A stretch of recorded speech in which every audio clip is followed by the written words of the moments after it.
അസ്സലാമു അലൈക്കും വറഹ്മത്തുള്ളാഹി വബറകാതുഹു. ഹദീസ് ക്ലാസ് 1389. ബഹുമാനപ്പെട്ട ഇമാം തുർമുദി റളിയല്ലാഹു അൻഹു റിപ്പോർട്ട് ചെയ്യുന്ന ഹദീസ്. ആയിഷ റളിയല്ലാഹു അൻഹാ ഖാലത്ത്, ആയിഷ റളിയല്ലാഹു അൻഹ തൊട്ട് നിവേദനം അവിടുന്ന് പറഞ്ഞു, സമിഅതു റസൂലുള്ളാഹി സ്വല്ലല്ലാഹു അലൈഹി വസല്ലം യഖൂൽ, ഹബീബ് സ്വല്ലല്ലാഹു അലൈഹി വസല്ലം തങ്ങൾ പറയുന്നത് ഞാൻ കേട്ടിട്ടുണ്ട്. മൻ നൂഖിശൽ ഹിസാബ ഹലക, ആരുടെങ്കിലും വിചാരണ കണിശമാക്കപ്പെട്ടാൽ ഹലക്ക, അവൻ നശിച്ചു പോകും. വിചാരണ സ്ട്രോങ് ആയാൽ അവനക്കൊരിക്കലും രക്ഷപ്പെടാൻ കഴിയൂല. അവൻ അക്കമിട്ട് മറുപടി പറയാൻ കഴിയൂല, അവൻ നശിച്ചു പോകും. ഖുൽതു, ഞാൻ ചോദിച്ചു, യാ റസൂലല്ലാഹ്, അല്ലാഹുവിന്റെ റസൂലേ, ഇന്നല്ലാഹ തആല യഖൂൽ, നിശ്ചയമായും അല്ലാഹു തആല പറയുന്നുണ്ടല്ലോ, ഫഅമ്മാ മൻ ഊതിയ കിതാബഹു ബിയമീനിഹി ഫസൗഫ യുഹാസബു ഹിസാബൻ യസീറ. കിതാബ് വലങ്കയിൽ നൽകപ്പെടുന്ന ആളുകൾ, അവർക്ക് വളരെ ലളിതമായ വിചാരണയാണ് അവർ ചെയ്യപ്പെടുക എന്ന് ഖുർആൻ ഉണ്ടല്ലോ. ബഖാല, ഹബീബ് സല്ലല്ലാഹു അലൈഹി വസല്ലം നിങ്ങൾ പറഞ്ഞു, ദാലിക്കൽ അർദ്, അത് അർദാണ്.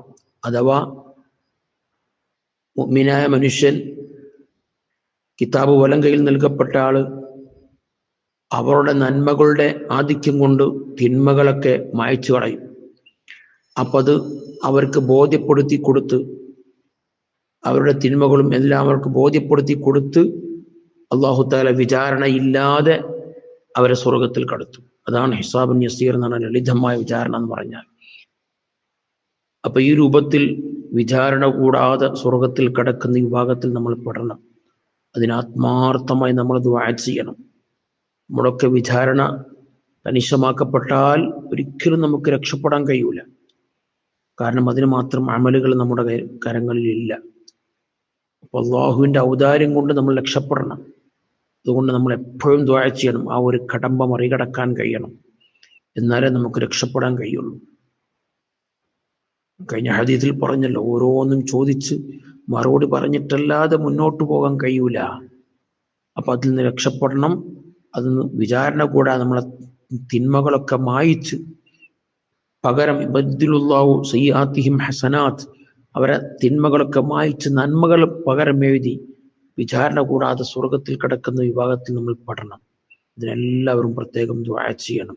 അല്ലാഹു തആല വിചാരണയില്ലാതെ സ്വർഗത്തിൽ കിടക്കുന്നവരിൽ അള്ളാഹു നമ്മെയും നമ്മുടെ മാതാപിതാക്കളെയും നാമുമായി ബന്ധപ്പെട്ട മുഴുവൻ ആളുകളെയും അള്ളാഹു ഉൾപ്പെടുത്തട്ടെ. ആമീൻ യാ റബ്ബൽ ആലമീൻ. വസല്ലല്ലാഹു അലാ സയ്യിദിനാ മുഹമ്മദിൻ വഅലാ ആലിഹി വസ്വഹ്ബിഹി വസല്ലം.